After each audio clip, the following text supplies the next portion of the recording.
Hello friends प्रसाद academy रे आपनको स्वागत जनाऊँची। देखंतु आपण मान पई एई किछि दिन भितरे ओडिशा पब्लिक सर्विस कमिशन तरफरु ओडिशा स्टाफ सिलेक्शन कमिशन तरफरु बहुत बड़ा गोटे नियुक्ति आसा को जाउची। तो मोट पदवी देखिया गले 865 रहिछि। तो ओडिशा पब्लिक सर्विस कमिशन तरफरु केउ पदवी आसीबो ता सहित ओडिशा स्टाफ सिलेक्शन कमिशन तरफरु केउ पदवी आसीबो चलंतु डिटेल रे देखिबा।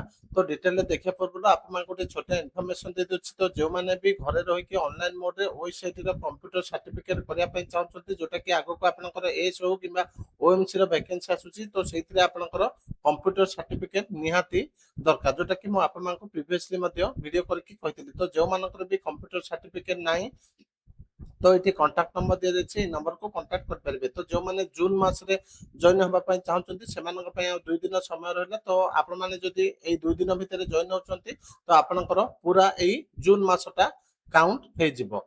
तापर चलंतु डिटेल ले देखिबा कोन रहिछि ओपीएससी रो वैकेंसी को नेकी अपने ता सहित देखंतु जो माने कोनोसी भी मॉक टेस्ट परचेस करिया पई चाहउछंती प्ले स्टोर रो प्रसाद एकेडमी एप्लीकेशन को डाउनलोड करके परचेस कर परिबे। तो देखंतु आपण माने स्क्रीन रे देखि पाथबे एटा होछि status report pertaining to skill development technical education department. तो मो आपण मान को मेन टा देखै दोछि जोटा आपण मान को दरकार। तो 2 नंबर सीरियल नंबर देखंतु। तो बी टा देखंतु further steps are being taken to fill up the vacant post as follows। तो एठी दिया जाइछि 284 post of lecturer group B level 10 for government polytechnics and engineering school. तो आपण मान पई 284 लेक्चरर रो वैकेंसी आसिया पई जाउछि जोटा कि ओपीएससी तरफ आछिबो।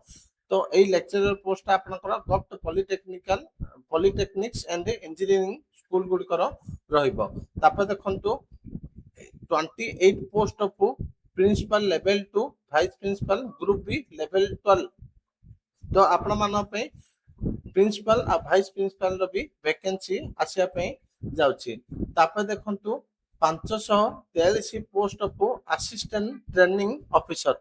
तो बहुत पिला पचारले कि सर एटीओ रो वैकेंसी कोन आसिया पे जाउछि। तो आपण माने एटी फाइनली देखि पाथबे फाइनल वैकेंसी क्वेश्चन भी दिया जाइछि 543 post of assistant training officer जोटा कि ग्रुप बी लेवल 9 रहबो फॉर गवर्नमेंट आईटीआई कॉलेज गुडिक जो वैकेंसी रहउछि एटीओ। तो तार वैकेंसी आपण मान पे आसिया पे जाउछि वैकेंसी ला 543।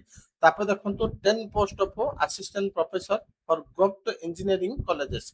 तो 10टी असिस्टेंट प्रोफेसर रो वैकेंसी आसिया पे जाउछि जोटा कि ग्रुप बी और लेवल 10 रो रहइबो। तो ये सब पोस्ट मिसिकी आपण मान पे 865 रहइबो।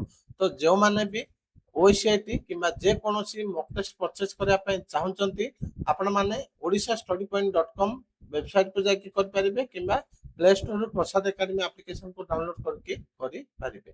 Thank you.